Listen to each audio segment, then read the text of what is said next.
Hello. Okay. Okay.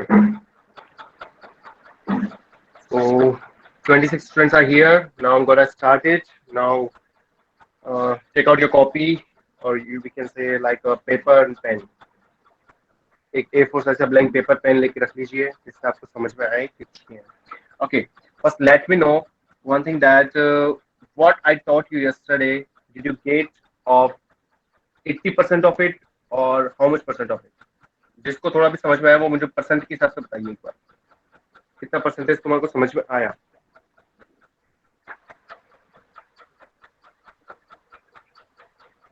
Class, what's your answer?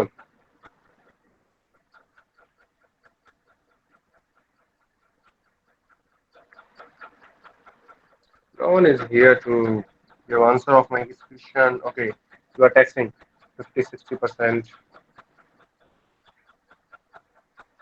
60-70%. Okay, 50-60 भी चलेगा, 60-70 भी चलेगा. ठीक है. और बाकी सबको 0% आ गया क्या? सब 0% पे. इतना कम तो नहीं आना चाहिए. क्योंकि 0% अगर तुम छोड़ के चल रहे हो तो फिर तो बहुत मुश्किल आने वाली है सेकंड ऑर्डर में. राजेश शर्मा 60-70 जिसको 50 प्लस आ रखा है थोड़ा बहुत ही समझ में अपने सेल्फ एवल्यूशन से उसके लिए बहुत मतलब अब चीजें जो कल तक 50-60 था ना आज उसके लिए चीजें थोड़ी सी और अच्छी इंप्रूवमेंट हो जाएगी. तो अब देखिए अब चीजें अब आज मैं स्टार्ट कर रहा हूँ. हमारा मेन टॉपिक वो है source free RLC circuit. Compare करोगे तो वो समझ में आएगा तुमको source free RL circuit, source free RC circuit. Okay, आप लोग चाहे तो मुझे मैसेज करते हुए आंसर दे सकते हो. मैं दोनों तरीके से समझाने के लिए रेडी हूँ. मैसेज भी करोगे तो भी मेरे को दिख जाएगा. जब मैं आंसर पूछूं आप लोग मैसेज कर देना मेरे को. नहीं बोलना चाहते कोई बात नहीं. So I am gonna start it. Focus here.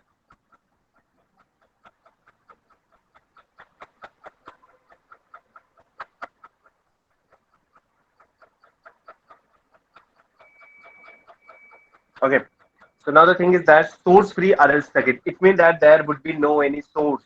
There is no any source. कोई भी सोर्स नहीं है आपके पास. तो आप इसको ये आपको स्क्रीन पे फुल दिख रहा है या नहीं दिख रहा आपको? लेफ्ट साइड दिख रहा है आपको या लेफ्ट साइड थोड़ी सी आउट हो रही है? सर क्लियर है. क्लियर है ना? ये मेरे फोन में थोड़ा सा अजीब क्यों दिखता है. ये मेरे को दिक्कत आती है. ठीक है, चलो मैं एडजस्ट कर लेता हूँ कि आप लोग को सब दिख रहा है. So there is no any source and this is RLC circuit, but this RLC circuit is in series. So this is your first task that we are going to discuss this series RLC circuit. ये series के अंदर है वो चीज मान के चलना. Series में है तो वोल्टेज का अगर मैं सॉरी कैपेसिटर का अगर मैं रेस्पॉन्स की बात करता हूँ तो रेस्पॉन्स में निकालूंगा कैपेसिटर का वी नोट के हिसाब से. अगर मैं इंडक्टर के पास में रेस्पॉन्स निकालूंगा तो मैं निकालूंगा आई नोट के हिसाब से. ठीक है, ये दो रेस्पॉन्स याद रखना. थोड़े से वर्ड जो मैं बोल रहा हूँ रेस्पॉन्स रेस्पॉन्स में कैपेसिटी का अगर मान लो मुझे वोल्टेज निकालनी है तो वी नॉट और इंडक्टर पे अगर मुझे रेस्पॉन्स निकालना है तो आई नॉट. ठीक है, so the thing is that next is V naught. अगर मैं t इक्वल्स टू 0 की बात करता हूँ, t इक्वल्स टू 0 की बात करता हूँ तो मैं वी नॉट की वैल्यू निकाल रहा हूँ. वी नॉट मतलब वी जीरो मीन्स यहाँ पे मेरे पास नॉर्मल कंडीशन. तो नॉर्मल कंडीशन में पाया ये 1/c इन्फिनिटी से 0 I dot D T equals to वी0. ओके, अगर मैं इंडक्टर की बात करता हूँ तो यहाँ पे कोई सोर्स मेरे पास कुछ है नहीं. तो जो करंट फ्लो हो रहा है वही मेरे पास यहाँ पर आएगा. तो ये दोनों मेरे एक्सप्रेशन आप लोग अब फैमिलियर हो. ये दोनों एक्सप्रेशन में तो कोई चेंजेस नहीं आएगा. ठीक है, अब ये दोनों चेंजेस में एक्सप्रेशन में कोई चेंजेस नहीं आ रहा तो मैं यहाँ पे इस वाले सर्किट के अंदर केवीएल निकालता हूँ. केवीएल निकालूंगा तो केवीएल के मेरे पास नॉर्मल इक्वेशन वी निकालना है तो वी मैं निकाल सकता हूँ कुछ इस तरीके से. I R plus L D I by D T plus 1/c infinity to T I tau D T. Tau is time response. ठीक है, आगे चलो. अब मैं ये बेसिक्स हैं ये आप लोग पढ़ के भी आ चुके हो और अब बार बार में मैं नहीं समझा सकता कि L D I by D T क्या होता है और 1/c I dot D T क्या होता है. ये मैं बार बार में नहीं समझा सकता. आपको यहाँ पे आ जाओ. अब एलिमिनेट द इंटीग्रल. अब मुझे इंटीग्रल फंक्शन को एलिमिनेट करना है तो मैं उसको डिफरेंशिएट कर देता हूँ. अगर उसका डिफरेंशिएट करता हूँ तो मेरे पास जो इक्वेशन आएगी वो आएगी कुछ इस तरीके से. वो है डी स्क्वायर आई यहाँ से मैंने r का डिवाइड कर दिया तो मैंने इस तरह पहुंच गया, तो ये मेरे पास कुछ एक्सप्रेशन आ रहा है D square I upon D T plus R upon L D I by D T plus I upon L C, this is I upon L C. So मेरे पास अब जो फाइनल जो एक्सप्रेशन आ रहा है वो मेरे पास कुछ इस तरीके का आया, D square I upon D T plus R upon L D I by D T plus I upon L C. अब देखो यहाँ पे डेरिवेटिव का स्क्वायर है, बीच वाले में डेरिवेटिव की सिंगल ऑर्डर है और इधर वाले में डेरिवेटिव कोई फंक्शन नहीं है। तो ये जो आपकी इक्वेशन है ना, ये जो मैंने फोर्थ इक्वेशन लिख रखी है, ये आपकी कहलाती है second order differential equation. This is your specific second order differential equation for a series RLC circuit, for a series RLC circuit। ये होती है आपकी सीरीज आरएलसी सर्किट की एक basic second order differential equation. ठीक है, आगे चलते हैं। तो अब देखना, ये इक्वेशन नंबर मैंने डाल रखे हैं 1 2 3, इनको देखते चलना। इक्वेशन नंबर 1 ठीक है ये वाली थी, इक्वेशन नंबर 2 ये वाली थी, इक्वेशन नंबर 3 ये वाली थी, इक्वेशन नंबर 4 में सेकेंड ऑर्डर डिफरेंशियल इक्वेशन रही। अब इसके बाद में मैं और नीचे चल रहा हूँ, तो देखो मुझे वही निकालना है वापस इनिशियल वैल्यूज, मुझे इनिशियल वैल्यूज निकालनी है, इनिशियल वैल्यूज निकालनी पड़ेगी। तो मैंने जो ऊपर इक्वेशन नंबर 1 और इक्वेशन नंबर 3 इन दोनों को मैं यूज करूंगा, तो मेरे पास कुछ इनिशियल वैल्यूज के एक्सप्रेशन आएंगे मेरे पास।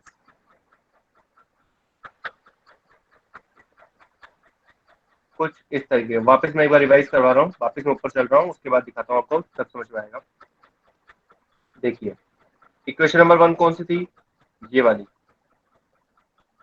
इक्वेशन नंबर 3 ये वाली, मतलब V naught 1/c I dot D T equal to V naught. इस वाली इक्वेशन और इस वाली इक्वेशन को अगर मैं लेके चलता हूँ तो मेरे पास कुछ एक्सप्रेशन इस तरीके का आएगा। मैंने वो एक्सप्रेशन को कुछ इस तरीके से इंट्रोड्यूस किया। इसी एक्सप्रेशन का जो मैथमेटिक्स की टर्म में जो मेरे पास एक्सप्रेशन है, अगर मैं इसी का ही डेरिवेटिव करता हूँ, एक और बात, उसी अबव इक्वेशन का अगर मैं डेरिवेटिव करता हूँ तो मेरे पास कुछ इस तरह के एक्सप्रेशन आएगा। अभी मैं कोई फोकस नहीं कर रहा हूँ तुमको, जब मैं फोकस करने के लिए बोलूंगा तब तुम करना। अभी मैं कुछ भी नहीं बोल रहा आप लोगों को कि यहाँ पे इसको फोकस करो, यहाँ पे कुछ करो। अगर नहीं आ रहा है कोई बात नहीं, क्योंकि डेरिवेशन है और डेरिवेशन आपसे रेयर ही केस में पूछी जाएगी। आपसे डेरिवेशन आपसे अगर पूछा जाएगा तो आपके डायरेक्ट क्वेश्चन पूछे जाएंगे। फिर डेरिवेशन से डेरिवेशन में जहां पॉइंट होगा मैं आपको वहां बताने वाला हूँ। अब ये 5 इक्वेशन आई मेरे पास। एक तो नंबर 1 ऊपर वाली, नंबर 5 ये वाली, नंबर 6 ये वाली, I equal to A dot E की पावर एस टी। क्या ये इक्वेशन मैंने पहले बता रखी है आपको कहीं? यस और नो? क्या ये इक्वेशन मैंने पहले बता रखी है आपको, कहीं पे आई थी? मैसेज में बता सकते हैं आप लोग, यस नो, कहीं पे याद हो तो पहले इस टाइप रेस्पॉन्स में या कहीं पे।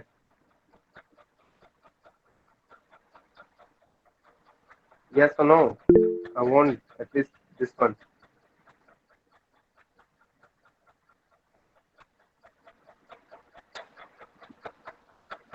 ठीक है, अगर आप लोग के पास क्या चैट बॉक्स क्या हो गया? मेरे पे चैट बॉक्स तो अच्छा मेरे को दिख रहा नहीं था। ओके ओके ओके, मैंने एक्सप्रेशन समझा रखा है पीछे। इसका रेस्पॉन्स जब मैंने स्टार्ट किया था करीब 20 दिन पहले, मतलब 2 वीक या 3 वीक क्लास पहले स्टार्ट किया था, तब मैंने कुछ बताया था। तो यहाँ पर देखो, यहाँ पर ए क्या है आपका, ए आपका कांस्टेंट होते हैं और एस भी आपका कांस्टेंट होते हैं।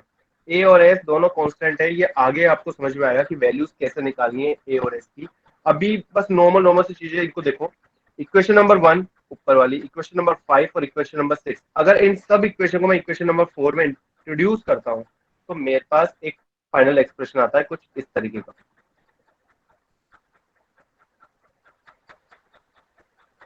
मैंने बहुत बारीकी से सब चीजें लिखी हुई है, इक्वेशन 1 5 6 4 6 सब कुछ लिखा हुआ है। देखो अभी मेरे पास फिजिकल लाइक बोर्ड की मेरे पास एब्सेंस है, प्रॉब्लम आ रही है, नेट नहीं कनेक्टिविटी हो रही है, वरना मैं तुमको थोड़ा सा और एक्सप्लेन करके समझाता हूँ।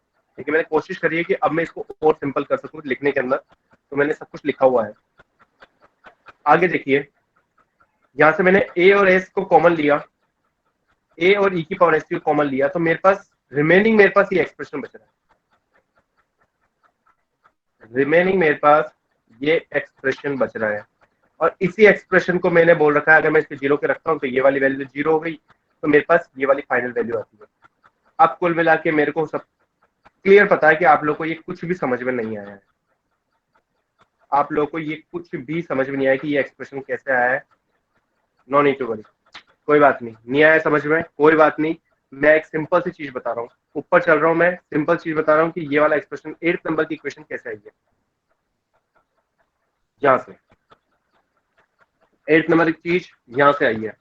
कौन सी इक्वेशन? इक्वेशन नंबर 4 से। जो ये डबल डेरिवेटिव है ना, डबल डेरिवेटिव को आपने डिनोट कर रखा है एस स्क्वायर से, सिंगल डेरिवेटिव को एस से डिनोट कर रखा है।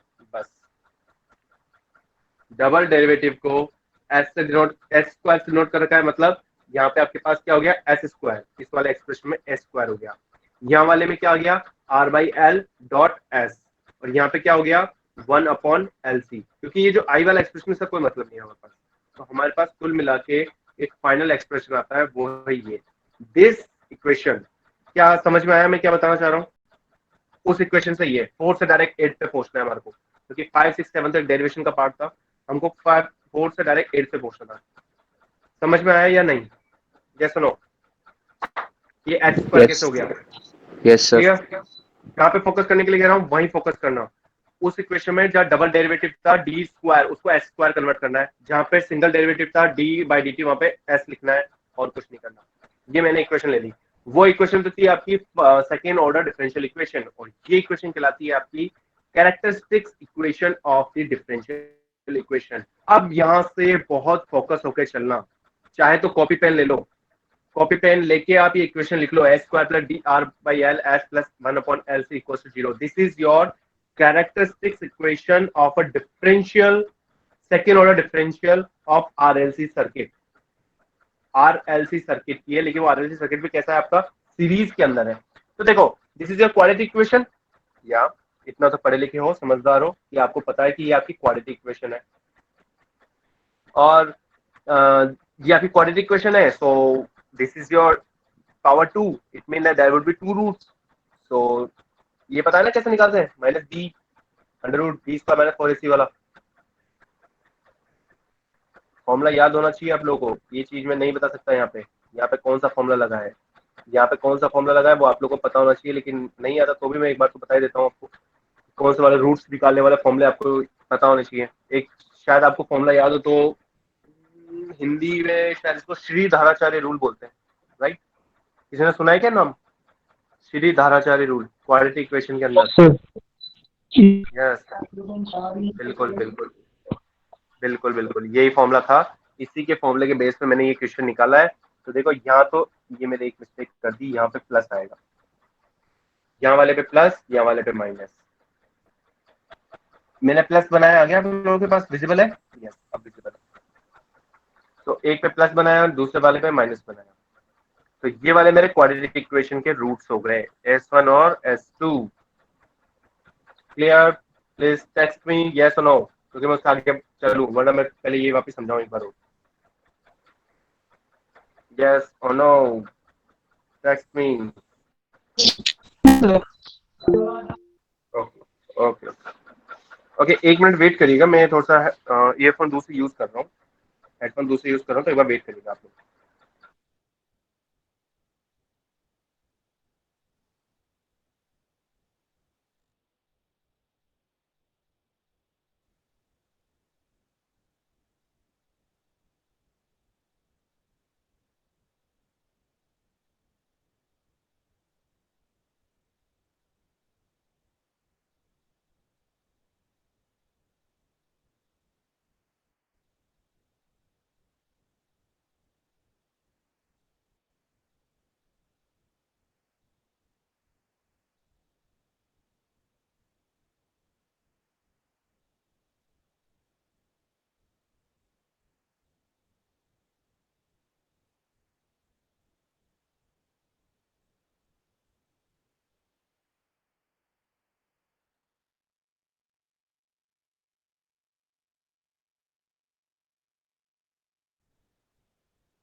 I'm gonna start it. I hope so that vocal is clear now. So the one question is that we have calculated the roots here of a second order differential equation when we are having a series RLC circuit. We have calculated the roots. Now after roots, now we are getting the value. We are denoting the value R upon 12. It means that look at here. This is R upon 12. We will denote it as a alpha, and 1 upon LC. We will denote it as a this LC. We will denote as omega naught, and this R by 12 we will denote it by alpha. So these two expressions we will use here, where I will show you that S1 S2 are what, alpha is what, omega naught is what. So here we can write in a simple way that S1 equals to minus alpha plus under root alpha square minus omega naught square, where alpha would be R upon 12 and omega naught would be 1 upon LC. These are the simple things, where S1 and S2 are called natural frequencies. S1 and S2 are called natural frequencies which have a unit of Nepers per second, Okay, where alpha is known as Neper frequency and omega is known as resonant frequency, or we can say undamped natural frequency. Alpha Neper frequency, or we can say it has a unit of Neper per second, and omega naught we will denote it as a resonant frequency, undamped natural frequency, or it has a unit of radian per second. Class, now focus the thing. आपको पता होना चाहिए roots क्या है, आपको पता होना चाहिए अल्फा क्या है, आपको पता होना चाहिए ओमेगा नोट क्या है. सबसे पहले तो इनके नामकरण, मतलब इनके नेम पता होनी चाहिए कि अल्फा क्या है, अल्फा कौन सी फ्रीक्वेंसी, नेपर फ्रीक्वेंसी, ओमेगा नोट क्या है आपकी, और रेजोनेंट फ्रीक्वेंसी. इनकी वैल्यूज फिक्स है. आरएलसी सर्किट के लिए नेपर फ्रीक्वेंसी की वैल्यू R upon 12 और रेडियन फ्रीक्वेंसी के, रेजोनेंट फ्रीक्वेंसी के लिए आपको बोलोगे इसको 1 upon LC. ठीक है, आगे चलते हैं. तो मैं जो इक्वेशन थी ना उसको और मॉडिफाई कर दिया मैंने. जो पीछे इक्वेशन थी जिसे बोलते हैं कैरेक्टरिस्टिक इक्वेशन, उसको मैंने और मॉडिफाई कर दिया. उसको और मॉडिफाई कैसे कर दिया मैंने, R upon 12 की जगह तो मैंने अल्फा लिख दिया, और जो बाकी मेरा 1 upon LC था उसकी जगह मैंने क्या कर दिया, ओमेगा नॉट स्क्वायर कर दिया. क्लियर? यस और नो? इससे आगे चलूं, इससे आगे थोड़ा और अलग तरीके से समझना होगा. Should I move? Yes, sir. Okay. Yes, sir. यहाँ तक आप लोगों को समझ में आना आ गया होगा. थोड़ा थोड़ा तो आगे थोड़ा भी आ रहा है तो भी क्वेश्चन हम कर लेंगे. थोड़ा भी आ गया तो भी क्वेश्चन हम कर लेंगे. अब आगे देखो, अब आगे क्या होता है. मैंने आपको एक चीज समझाई थी कि जब सीरीज में होता है तो सीरीज में क्या होता है आपके पास, क्या चीज सेम होती है सीरीज में, करंट और वोल्टेज. वोल्टेज तो आपकी होती है डिफरेंट एंड करंट होता है आपका same.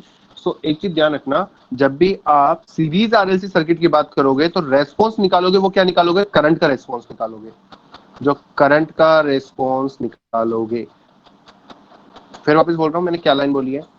In series RLC circuit we know that in series current would be same.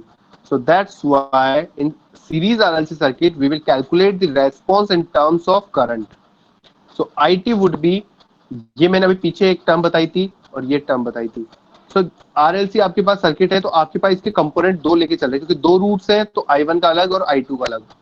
दो रूट्स हैं तो I1 अलग और I2 अलग, तो इन दोनों का सम कर लिया. ठीक है, ये बेसिक चीज. अब यहाँ से बहुत इंपॉर्टेंट चीज है, ये तो अभी डेरिवेशन है. डेरिवेशन में तो तुमको कम समझ में आएगा, क्वेश्चन करेंगे तब हम ज्यादा समझ में आएंगे. हमारे पास बार में 2 टाइम्स, हमारे पास एक बार तो आपको A1 कैलकुलेट करने के लिए आएगा. जितने भी क्वेश्चंस करेंगे उसमें ध्यान रखना, बार में आपको A1 कैलकुलेट करने के लिए आएगा और A2 कैलकुलेट करने के लिए आएगा. जो A1 की वैल्यू है वो तो आप डायरेक्ट निकाल सकते हो I0 की वैल्यू.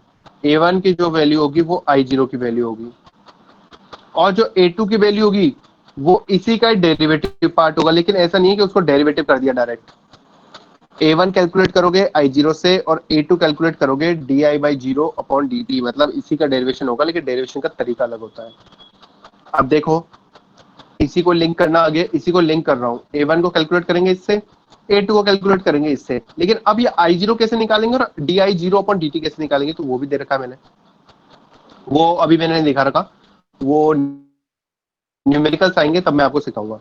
तो ये बहुत इंपॉर्टेंट चीज है, बहुत इंपॉर्टेंट चीज है ये अभी रख लेना, दिमाग में सेट कर लेना, रफ के अंदर लिख लेना कि A1 को हमें कैलकुलेट करना है बार बार में और A2 को कैलकुलेट करना है। अच्छा, A1 को भी कैलकुलेट करेंगे, A2 को भी, A1 को कैलकुलेट करेंगे तो हमको I0 से कैलकुलेट करना है, A2 को कैलकुलेट करना है, वो हमें करना है di0/dt से।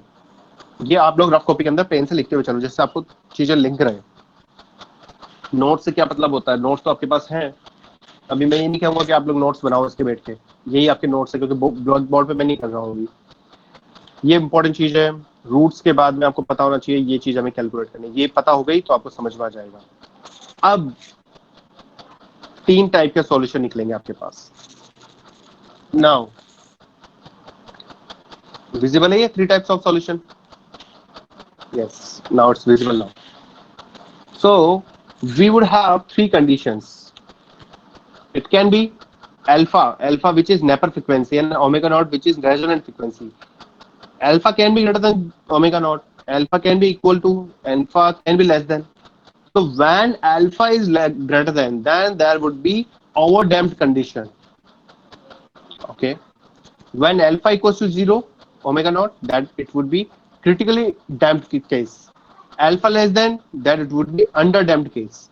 3 cases are here, these 3 cases are here. Okay, one by one we will discuss here.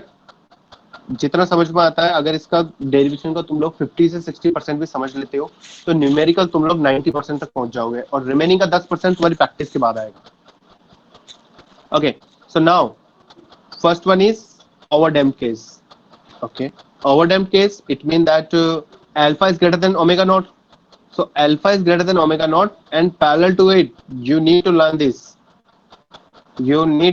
that C, the value of C would be greater than 4L/R square. ये कहां से आया? ये आपके कैपेसिटर और इंडक्टर वाले केस से आया। ये RLC सर्किट जब हम पढ़ेंगे, AC सर्किट वहां पर आएगा हमारे पास, ये AC सर्किट में आएगा, लेकिन यहाँ पे सिर्फ ये याद रखने वाली चीज। ओके, सो ये सारे पॉइंट जो मैंने नोट्स में लिख रखे हैं वो बहुत शॉर्ट एंड स्वीट लिख रखे हैं। S1 और S2, there would be 2 roots and both roots would be negative and real. Negative तो होंगे और साथ में आपके रियल होंगे। ओके, मतलब इमेजिनरी नहीं होने चाहिए। ठीक है, देखो अब इस केस के अंदर क्या होता है, IT और T के बीच में हमने क्या, रेस्पॉन्स और टाइम के बीच में हमने बना रखा है। तो रेस्पॉन्स और टाइम के बीच में देखो, 0 से थोड़े से पहले से स्टार्ट हो रहा है, होता होता आपके पास एक लेवल पे जाएगा और एक लेवल के बाद में वापस डाउन हो जाएगा। That is overdamped case, this is known as overdamped case. Okay, so हमें पता है कि एक बार के बाद में क्या होगा, धीरे धीरे बाद में जो इसका डीके होने लगेगा, डीके कहां तक पहुंच जाएगा, रेस्पॉन्स का डीके आपका 0 पहुंच जाएगा। मतलब ये यहाँ से आते आपके 0 तो एक बार तो हो ही जाएगा।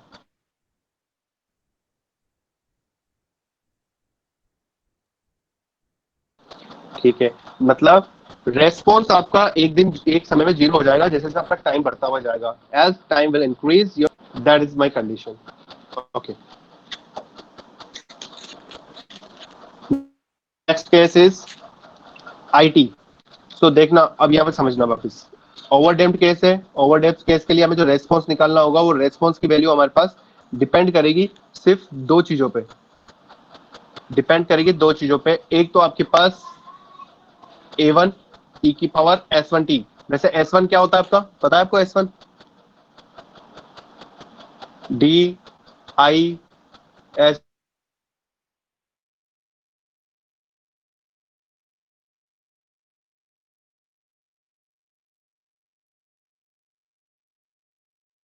आपको दे रखा होगा, सिर्फ हमें यही तो चीजें निकालनी है। तो रूट्स आप निकाल लोगे और A1 और A2 की वैल्यू मैं निकालना सिखाऊंगा आपको। तो ये सब चीजें आपकी नॉर्मल रही।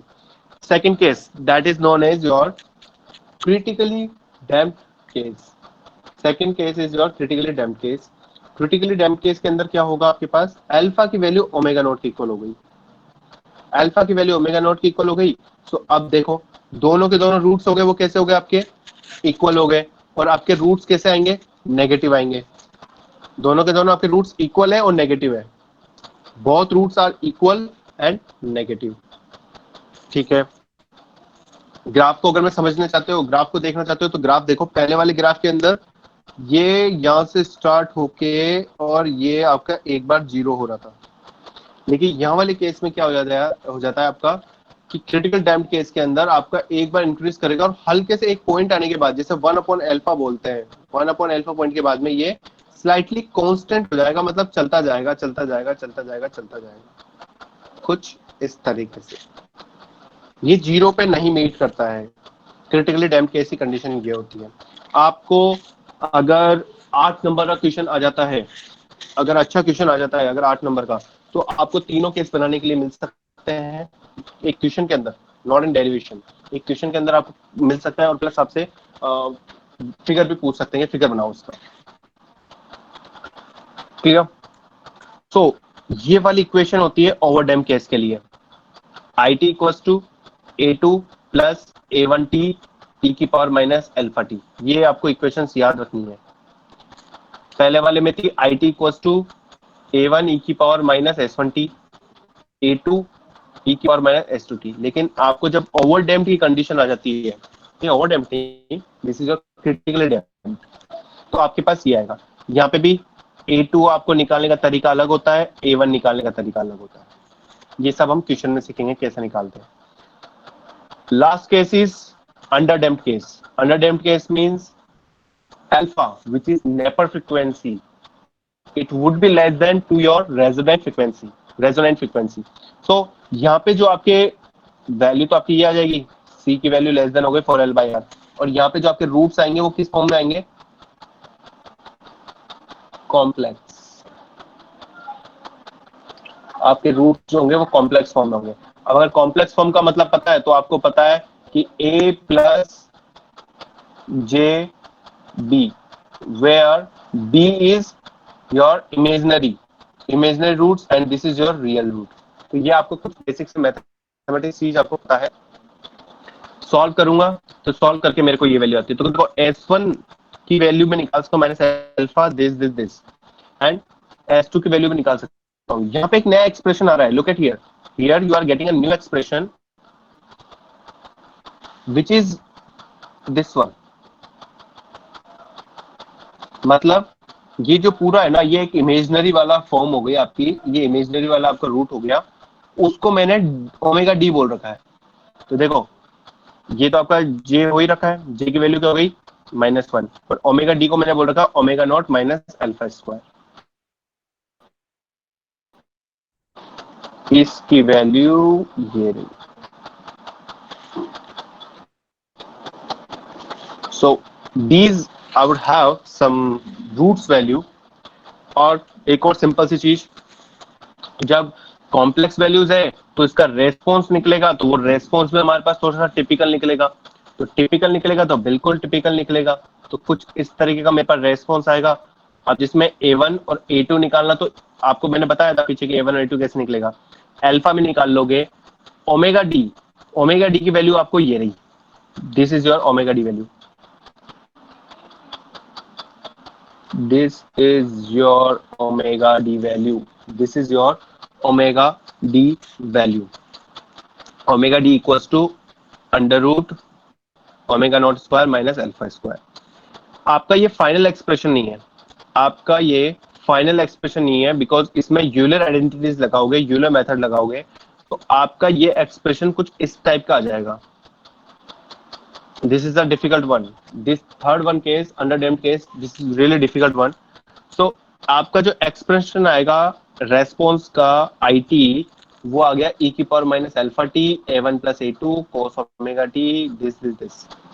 सो यहाँ पे जो A1 प्लस A2 और A1 माइनस A2 है, इनको एक नया एक्सप्रेशन डिनोट कर दिया, उसको किया है B1 और इसको किया है B2, और बाकी तो सिंपल है। ये तो मैंने कॉपी करा है, इसको तो यहाँ से यहाँ कर दिया, इसको यहाँ से यहाँ कर दिया। तो फाइनल मेरा जब अगर अंडरडैम्प्ड कंडीशन निकालनी होगी तो मुझे ये सब वैल्यूज पता होनी चाहिए, मुझे ओमेगा डी पता होना चाहिए, मुझे B1 पता होना चाहिए, मुझे B2 पता होना चाहिए। I need these some parameters. Okay, now what would be the figure here? मेरा फिगर कैसा होगा वो देख सकते हो आप यहाँ पे. ये विजिबल नहीं हो पाएगा शायद, थोड़ी सी नीचे चीज विजिबल नहीं हो पा रही है. ठीक है, आप लोग को समझ में आ जाना चाहिए. आईटी है तो ये आपका कुछ इस फॉर्म में चल रहा है.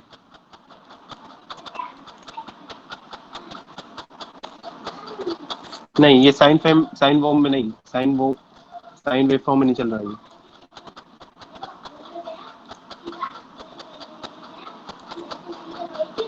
ये आपका कम होता होता होता होता होता इधर मिल जाएगा. This is your under damped case. This is your under damped case. Alright, तो अभी 1 मिनट के लिए नहीं, 2 मिनट का टाइम दे रहा हूं मैं आपको. एक बार पीछे से लेके आप लोग रिवाइज कर लीजिए. मैंने आपको शीट प्रोवाइड कर रखा हूं मैं आपको, तो शीट मैंने आपको दे रखी है, उसको एक बार चेक करिए जो मैंने अभी समझाया है. क्योंकि सेकेंड ऑर्डर आपको जब तक इस मैंने अभी आपको क्या समझाया, कहां से स्टार्ट किया चीज मैंने, let me check.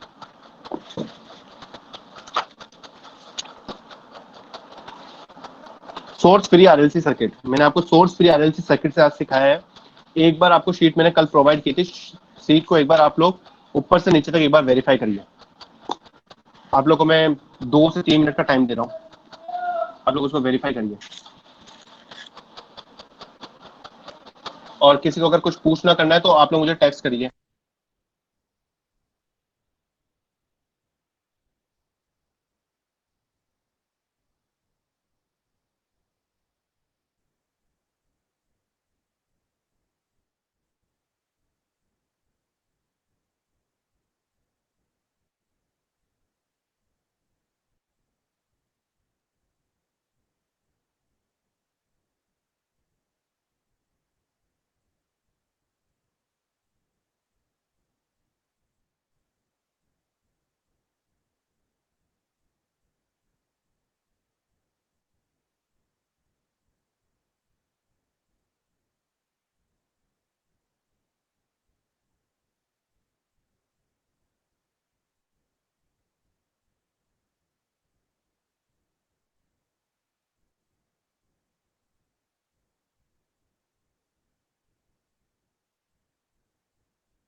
Okay, class. There was one request by Uday Sakla that sir, please explain me undamped case one more. So I'm do it again.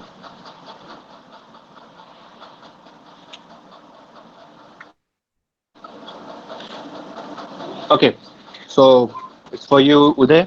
एक बार समझना, जिसको नहीं आया, जो नहीं पूछने की थोड़ी सी कोशिश करता है, वो भी समझना. अनडेम्प्ड केस है. अनडेम्प्ड के अंदर क्या होता है कि आपके पास जो एल्फ की वैल्यू ओमेगा नॉट थी और जो इसमें रूट्स आएंगे ना, वो रूट्स आपके कैसे होंगे, कॉम्प्लेक्स फॉर्म में आएंगे. तो आपके पास यहाँ पे जो वैल्यूज थी वो देखो, उसमें चेंजेस देखो. यहाँ पे आपके पास था alpha square minus omega naught square. यहाँ पर देखना जो मैंने बना रखा है इसमें,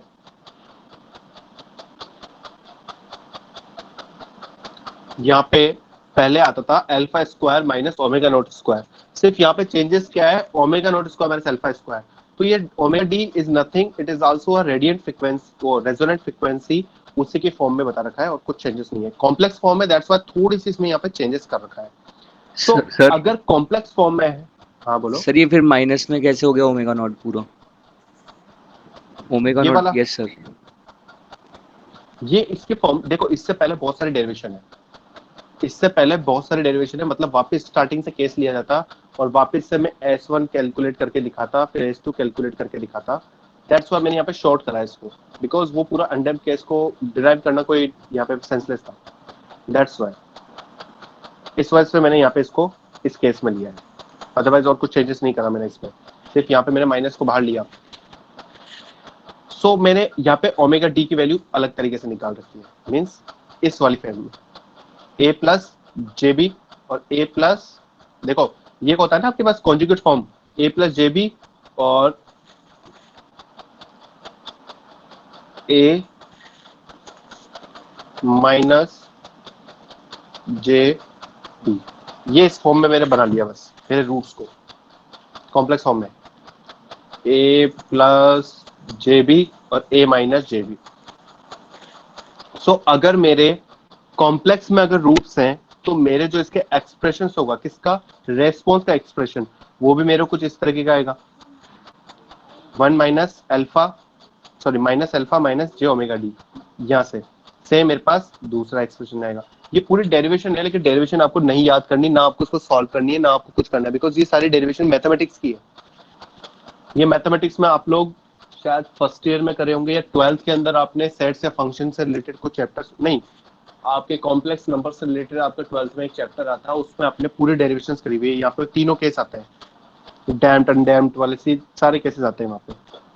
तो उसी को अगर मैं यूलर आइडेंटिटी अगर मैं अप्लाई करने के बाद में, तो मेरे पास ये एक्सप्रेशन है जो मैंने पूरी यहाँ पे उड़ा दी है मैंने. कि आपको मतलब नहीं है इसको समझने का, आपको सिर्फ इतना सा ध्यान रखना है, फाइनल एक्सप्रेशन है मेरा ये जो पिंक से मैंने डिनोट किया, this is my final expression. इसमें e की power minus alpha T a1 plus a2 cos omega D plus j a1 minus a2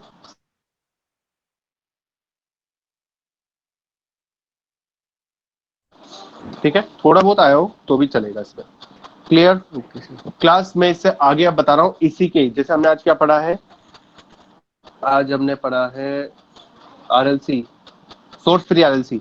तो मैं इसी का एक न्यूमेरिकल ले रहा हूँ, ठीक है. तो मैं ये न्यूज शीट अब प्रोवाइड कर रहा हूँ, अभी आपको दे दूंगा.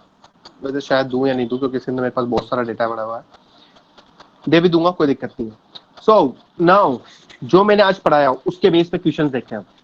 उसके बेस पे क्वेश्चंस देखो. सब लोग कॉपी पेन ले लो, कॉपी पेन ले लीजिए और ये ड्रॉ कर लीजिए. कॉपी पेन ले लो और एक ड्रॉ कर लो सर्किट, और इसकी वैल्यूज ड्रॉ कर लो. I am also drawing it, मैं भी ड्रॉ कर रहा हूँ, जिससे मुझे बार बार ऊपर नीचे नहीं जाना पड़े. और बेसिक चीज क्या क्या चीजें समझ में आनी चाहिए कि ये मेरा क्या है, सोर्स फ्री है, ओके. और दूसरी चीज पता होनी चाहिए कि ये मेरे पास कैसा है, सीरीज आरएलसी है, ओके. तो तीन चीजें क्वेश्चन देख के समझ में आ गई कि ये तो सीरीज आरएलसी है, सोर्स फ्री है, और सर ये सेकेंड ऑर्डर है, बिकॉज में आरएलसी तीनों मिक्स है. यहाँ तक चीजें आप कैलकुलेट कर सकते हो, मतलब एनालिसिस कर सकते हो. सो कैलकुलेट क्या करना है मुझे, कैलकुलेट करना है मुझे रूट्स ऑफ सर्किट। सर बहुत इजी है।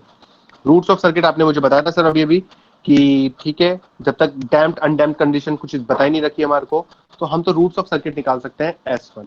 S1 हमने निकाला है, तो minus alpha plus this one, S2 की वैल्यू दिस वन। सर उसी के अंदर आपने सिखाया था कि अल्फा की वैल्यू जो होगी वो क्या होगी, R/12। ठीक है सर।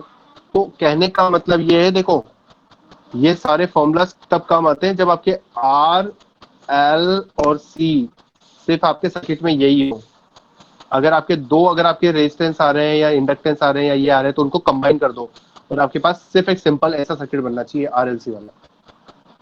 अल्फा की वैल्यू R/12, R मतलब 4, 2 इंटू L मतलब 4। आपके पास आ जाएगा आंसर जो आना है 5।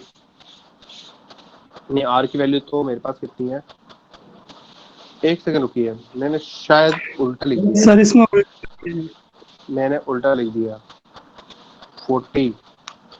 हाँ देखो, क्वेश्चन को मैंने थोड़ा सा उल्टा लिख दिया। ये है value 4 Henry and this is my 40 ओम। ठीक है, या चेंज कर लेना, आर को इधर लेगा, यहाँ पे इसको इंडक्टर, इसको रेजिस्टेंस बनाना, इसको इंडक्टर बनाना, जो आपकी इच्छा हो कर लेना। सब लोग ध्यान रखना, इस क्वेश्चन में थोड़ा चेंजेस कर लेना, जो आपको शीट 2 में चेंजेस कर लेना, क्योंकि अब मैंने तो इसके स्कैन कर चुका हूँ उसको। तो यहाँ पे मेरे पास अल्फा की वैल्यू 5 आ गई और ओमेगा नॉट की वैल्यू मेरे पास 1/√LC इक्वल्स टू मेरे पास कितनी आ गई, 1 आ गई मेरे पास। क्लियर। अब अगर मैं इसको सॉल्व करता हूँ तो मेरे पास कितना आंसर आ जाएगा,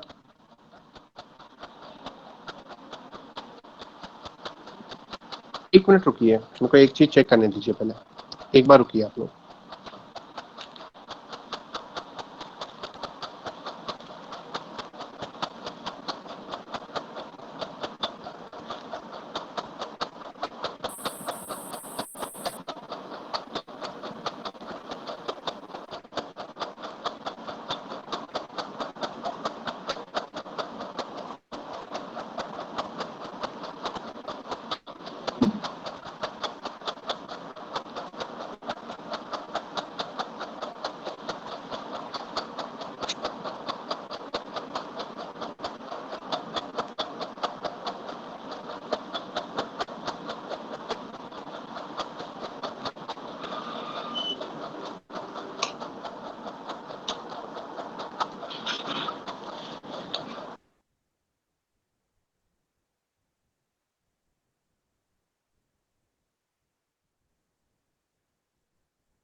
क्लास, एक जगह मैंने एक मिस्टेक कर रखी है, वो लोग आप लोग जब भी इसको करो तो अब एक बार कर लेना।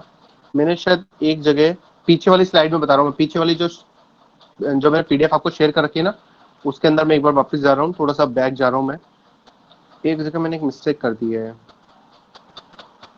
या ये दिख रही है आपको, अल्फा की वैल्यू R/12 और ओमेगा नॉट की वैल्यू जो आ रही है ना, वो √LC है।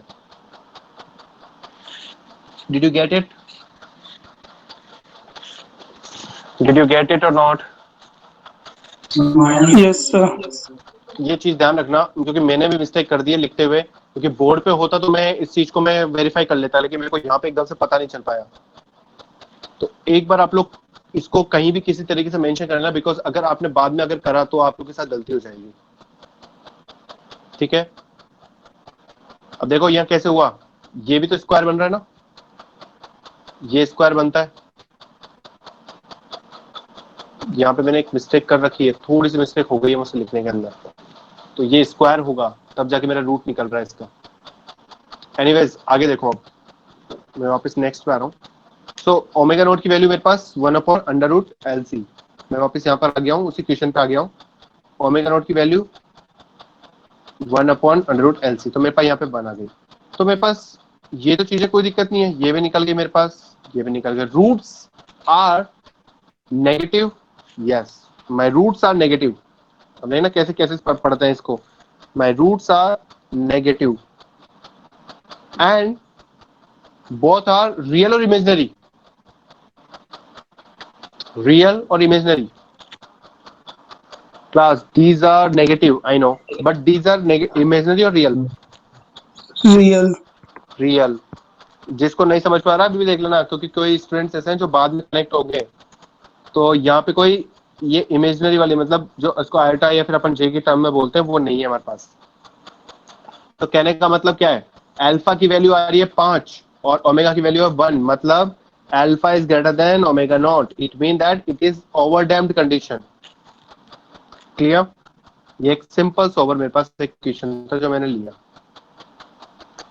एक सिंपल सोवर क्वेश्चन लिया। अगर यहाँ पे कुछ भी आ जाए आपके पास तो आपको रेस्पॉन्स निकालने के लिए कहते हैं, तो रेस्पॉन्स आप निकाल सकते हो। 2 नंबर का क्वेश्चन है बस। अब एक क्वेश्चन ये वाला है जिसको आज हम यहीं समझेंगे और यहीं खत्म करेंगे, इसके ज्यादा नहीं करूंगा मैं, इससे ज्यादा हम नहीं पढ़ेंगे। तो इसके बाद हमारे पास source free in parallel RLC circuit आ जाता है, हम उसको कंटिन्यू करेंगे, लेकिन वो देखते हैं हम नेक्स्ट क्लास में। नेक्स्ट क्लास अगर कल भी होती है तो मैं कल भी एक क्लास ले लेना चाहूंगा आपकी, अगर फ्री होती है तो। Okay sir. ठीक है, कोई फ्री इस समय पे 1:30 से 2:30? Do you have any free class for नहीं है टुमारो? सर। आज तो फ्री थी, लेकिन कल कल आज तो मेरी क्लास ऑफिशियल है ना। नहीं है सर, नहीं है। नहीं है यार, एडजस्ट करना पड़ेगा कैसे ना कैसे करके। All time ready Raju, all time ready यार। पर्सनल पढ़ाऊं तो मैं तुम्हारे को, मेरे को तो सही लग जाए, मतलब कोर्स खत्म कर दूं मतलब। या that's a really good enthusiasm Raju की तरफ से, मुझे बिल्कुल पॉजिटिव होता है। सब कभी भी ले लो क्लास। चलो ठीक है राजू, एक एक क्वेश्चन समझते हैं। थोड़ा सा डिफिकल्ट है, जितना समझ में आता है उतना अपने पास समझो, लेकिन इसको और समझ में बाद में आएगा आपको, जब मैं और आगे तक चलूंगा, क्योंकि कुछ चीजें क्या होती है पहले ही एडवांस आ जाती है, उसके बाद में कम होती है। ओके, क्वेश्चन है आपका यहाँ से यहाँ तक का बस। This is your question, yellow line के अबाउ क्वेश्चन है आपका। Find IT in the circuit. What do you understand by IT? IT बताओ मुझे, क्या बताते हो? आईटी का मतलब क्या है? स्नेहा, आईटी का मतलब क्या है?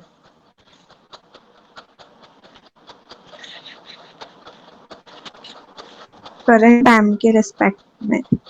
अच्छा, ये तो आपने बिल्कुल अपनी कॉमन सेंस बताया। और क्या बता रहा हूँ? एक एक टर्म यूज कर रहा हूँ बार बार में, एक टर्म यूज कर रहा हूँ मैं, उसके हिसाब से बताओ ये आईटी क्या है?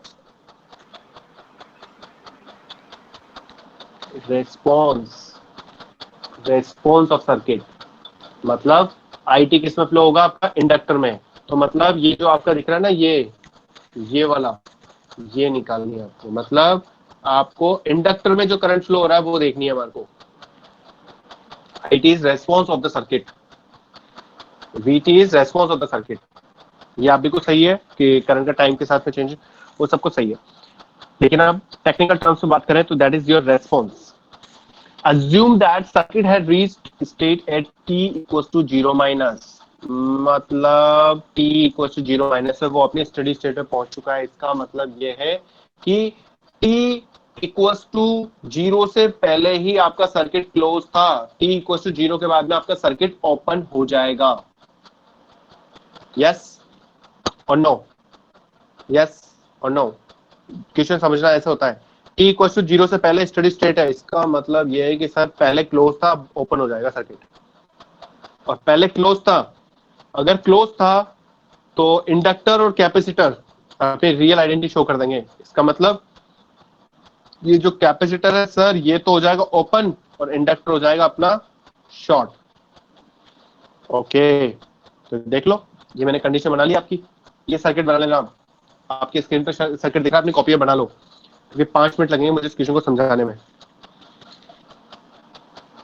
ये आपका ओपन हो गया, दिस वन, ये आपका शॉर्ट हो गया। तो जब t लेस देन 0 वाली कंडीशन है तो मेरे पास सर्किट कुछ इस तरीके का बन रहा है। और जब मेरे पास t greater than 0, इसका मतलब मेरे पास सर्किट स्विच ओपन हो गया। स्विच ओपन हो गया तो मतलब मेरे पास सप्लाई नहीं आ रही है, मेरे पास ये जो सप्लाई है ये नहीं आ रही है, स्विच ओपन हो गया, सप्लाई नहीं आ रही है। इफ सप्लाई नहीं आ रही है तो ये 4 ओम तो मेरा कोई मतलब नहीं रहा। बाकी मेरे पास क्या बच गया, ये जो रिमेनिंग सर्किट मेरे पास ये रहा, मेरे पास ये रिमेनिंग सर्किट बच गया। ओके सर, आपने दोनों केस समझा दिए। दोनों केस में हमारे पास ये भी हो गया और ये भी हो गया। अगर ओपन हो गया तो मेरे पास एक रिमेनिंग ये बच गया। तो सर ये तो सीरीज में हो गए तीनों के तीनों, ये आर हो गया, ये एल हो गया और सर ये सी हो गया, ये तीनों के तीनों सीरीज में हो गए। और ये वाले केस के अंदर हमारे पास कैपेसिटर ओपन हो गया था और इंडक्टर शॉर्ट हो गया था। ओके, तो अब देखो, कुल मिला के पहले मैं इसको लेके चलता हूँ, जो स्विच ओपन है ना, मैं इसको लेके चलता हूँ बिकॉज मेरे पास है सोर्स फ्री आरएलसी सर्किट दिख रहा है, तो मैं इस वाली कंडीशन को लेके चल रहा हूँ। तो देखो मैंने लिखा हुआ है second circuit is a source free RLC circuit. Yes, दिख रहा है हमारे को क्योंकि यहाँ पे सर्किट ओपन हो गया था, सर्किट ओपन हो गया था तो इसका मतलब हमारे पास कोई वोल्टेज सोर्स आ रहा नहीं है, तो रिमेनिंग हमारे पास ये बचा। सर एक चीज समझ में नहीं है, अगर किसी ने गौर किया है तो, किसी ने गौर करा है तो देखो, अब ये बारीकी से चीजें पकड़ना सीखो कि सर ये जो सर्किट था, मान लिया कि ये जो पोर्शन था ना, ये वाला तो खत्म हो गया क्योंकि आपने सर्किट स्विच ओपन कर दिया, तो ये वाला सर्किट तो ओपन हो गया। ओके, ओपन हो गया, तो सर ये रिमेनिंग बचा, तो ये 3 ओम कहाँ चला गया, ये 3 ओम कहाँ चला गया, तो बता सकता मुझे 3 ओम कहाँ चला गया? Sir Can anyone? 650 ohm series में तो आपने 9 ओम Yes. कर दिया एक ही। एग्जैक्टली, अगर किसी ने ध्यान दिया है तो मैंने वो ही किया है कि ये और ये मैंने दोनों को सीरीज कर दिया है, ग्रीन ग्रीन से देखना, सीरीज कर दिया है। और क्यों किया है, क्योंकि मुझे सीरीज आरएलसी सर्किट बनाना है, दैट्स व्हाई मैंने ऐसा किया। तो ये 9 हो गया, ये बाकी रिमेनिंग 0.5 और ये 0.25 0.02। आ जाओ नीचे, अल्फा आप निकाल सकते हो, बिल्कुल निकाल सकते हैं सर, बता दिया आपने। ओमेगा नॉट भी निकाल सकते हो, बिल्कुल निकाल सकते हैं सर। तो क्या इनके रूट्स निकाल सकते हैं? बिल्कुल निकाल सकते हैं सर। तो ये आपके रूट्स आ गए। अब आपके रूट्स आ गए तो अब आपको पता होना चाहिए एक चीज कि सर रूट्स आ गए, तो इसमें देखो रूट्स तो मेरे कॉम्प्लेक्स फॉर्म में आ रहे हैं, मतलब a प्लस जेबी और a माइनस जेबी। तो इसका मतलब ये वाली वैल्यू अल्फा की वैल्यू और ओमेगा नॉट की वैल्यू में जो रिलेशन आ रहा है वो आ रहा है अल्फा छोटी है ओमेगा से। तो इसका मतलब रेस्पॉन्स क्या है मेरा, under damped condition, response under damped है, it mean that response under damped, मतलब थर्ड केस है मेरा। ओके, तो यहाँ तक तो चीजें आप लोग के लिए बहुत इजी है। सर हाँ, आपने यहाँ तक सिखा दिया था, क्योंकि सर अब इसके बाद में रेस्पॉन्स निकालना आएगा। तो देखो रेस्पॉन्स की वैल्यू बात करें तो ये भी मेरे पास इक्वेशन याद थी कि आपने मुझे बताई थी कि ये याद होनी चाहिए। ठीक है सर, आपने मुझे बताई थी, तो आगे चलते हैं, एक बार रुकते हैं पहले एक बार। तो मैंने आपको ये इक्वेशन बताई थी, इसके बाद अगर मैं यूलर वाली में चेंज करता हूँ तो मेरे पास ये आ जाएगा। तो यहाँ पे अगर मैं चेंज करता हूँ तो आई टी इक्वल टू ई की पावर माइनस 90 A1, ये सारी वैल्यूज मेरे ऊपर से लेके लिखी है मैंने इक्वेशन में। ये सारी की सारी इक्वेशन है जो अब डेरिवेशन में देखना, एक बार डेरिवेशन मैंने करवा रखी है। कुल मिला के सर अब यहाँ क्या करेंगे, यहाँ ये करेंगे, मुझे ये जो A1 है ना ये फाइंड आउट करना है और A2 फाइंड आउट करना है। ये दोनों ही मेरे दुश्मन है क्योंकि इतनी इजीली तरीके से आएंगे ही नहीं, इनको समझने के लिए तुम्हारा दिमाग खपाना पड़ेगा। इन दोनों को निकालने के लिए मुझे इनिशियल कंडीशंस में जाना पड़ेगा। तो मुझे करंट रेस्पॉन्स निकालना था, तो T0 की बात करता हूँ, T0 की बात करता हूँ तो I0 मेरे पास 1 हो रहा है। क्या I0 1 हो रहा था क्या मेरे पास? I0 की वैल्यू 1 आ रही थी क्या मेरे पास? सर आ तो सकती है, कैसे पता करेंगे? ऊपर चलो, ये कितना था? ये मैंने थोड़ा सा वाइप आउट कर दिया, मेरे को बता सकते हो कोई कितना था ये? 10 वोल्ट। 10 वोल्ट है ना? यस। तो मेरे पास ये 10 वोल्ट हो गया। तो मैं यहाँ इस सर्किट से अगर मैं I0 की अगर मैं वैल्यू निकालना चाहूंगा तो I इक्वल टू क्या होता है, V बाई आर। V कितना है मेरे पास 10 और R कितना हो गया 10, तो मेरे पास टोटल कितना हो गया 1 एम्पियर। ये ही वैल्यू मैंने यहाँ पे रखी है, ये मेरा फर्स्ट कांस्टेंट हो गया। समझ में आया किसी को कैसे निकालना मैंने? Yes sir. ओके, तो अब सेकंड क्या था मेरे पास, A2 निकालना है मुझे। तो A1 की वैल्यू तो ये हो गई, देख लो अभी सबको मैंने समझाई थी। A1 तो बहुत सिंपल तरीके से निकल जाएगा, और A2 जो निकलेगा ना, A2 इसी का डेरिवेशन होगा, लेकिन वो इस तरीके से निकलेगा, dit/dt। तो मेरे को ये फॉर्मूला लिखना पड़ेगा, ये फॉर्मूला मैंने डेरिवेशन में उधर दे रखा है, चेक करना एक बार। ये फॉर्मूला फिक्स है, ये फॉर्मूला फिक्स है, चेक करना। आरएलसी के लिए ये फॉर्मूला फिक्स है। जब A2 निकालते हैं, कहीं और नहीं लिख रखा मैंने, यहीं लिख रखा है इस फॉर्मूले को। ये फिक्स फॉर्मूला है, dit/dt के निकालने के लिए फिक्स फॉर्मूला है, -1/L, आर आई की वैल्यू 0 और वी की 0 इक्वल्स टू। तो अगर मैं सॉल्व करता हूं तो देख लो, सॉल्व कर लोगे तो मेरे पास ये वैल्यू भी आ जाएगी। आर की वैल्यू मेरे पास 9 आ जाएगी, I0 मैंने अभी निकाली है, और 6 मेरे को पता ही है, V0 की वैल्यू 6 आ जाएगी क्या, ऊपर से निकाली है मैंने। एक चीज है, ये V0 की वैल्यू मैंने 6 निकाली है, यहां भी समझना, ये भी थोड़ा सा हम समझ लेते हैं कि कैसे निकाल दी सर आपने V0 की वैल्यू 6। V0 की वैल्यू मैंने -6 लिखी है, ऊपर चलते हैं। यस, ये V0 की वैल्यू मैंने 6 ली है। क्यों ले ली है मैंने V0 की 6, कोई बता सकता है? -6 ली है मैंने, +6 नहीं ली V0 की वैल्यू। Can anyone? पॉलिटी का मैटर लगाया मैंने, पॉलिटी कि पॉलिटी के बेस पे मैंने यहाँ पे -6 लगाया। चलो ये क्वेश्चन को मैं आपके लिए छोड़ रहा हूँ कि माइनस क्यों लगाया, क्योंकि थोड़ा सा आप लोग वर्कआउट करोगे, सीखोगे, तो इसका जवाब खुद ही मिलेगा। हर चीज में स्पून फीड नहीं करूंगा आपको। तो यहाँ V0 की वैल्यू लिख दी। ओके, तो यहाँ से मेरे पास, अब सुनना वापिस, ये जो बीच वाला जो मेरे पास सेक्शन है ना, ये वाला सेक्शन, ये वाला सेक्शन तो मैंने निकाल दिया। ये वाले सेक्शन को आप थोड़ी देर के लिए साइड कर दो, ठीक है। तो सर अब किसको देखें, इसको आ जाओ, ये ग्रीन वाले से देखो, इसका मैं डेरिवेशन कर रहा हूँ, ग्रीन वाले का। ये जो ग्रीन बार कर रखा है मैंने, इसका पूरे का डेरिवेशन कर दिया। सर ऐसा क्यों किया? क्योंकि यार यहाँ IT था, मुझे dit इसकी वैल्यू निकालनी है, ठीक है सर। तो ये मैंने पूरी का इसका डेरिवेशन कर दिया। इसका अगर मैंने डेरिवेशन कर दिया तो मेरे पास क्या होगा, di/dt, 6 वैल्यू आ गई। इसमें जितने भी t आ रहे हैं, t की वैल्यू मेरे को 0 रखनी है। तो मेरे पास ओवरऑल क्या बचेगा, A1 की वैल्यू भी मेरे पास आ गई। तो मैं इसी वैल्यू से मेरे को क्या निकाल सकता हूं मैं, A2। घूम फिरा के मैंने कुछ नहीं किया है, मैथमेटिक्स लगाई है, कुछ ज्यादा दिमाग मत सोचना। सर आज आप क्या पढ़ा रहे हो समझ में नहीं आ रहा है, सिर्फ मैं मैथमेटिक्स समझा रहा हूँ, इसके अलावा कुछ भी नहीं समझा रहा हूँ। I am just doing simple mathematics term. घुमा फिरा के इसी का डेरिवेशन किया, इधर से A1 निकाला, इधर से A2 निकाला, और मेरे पास फाइनल एक्सप्रेशन आया, ये A1 भी निकल गया और A2 भी निकल गया।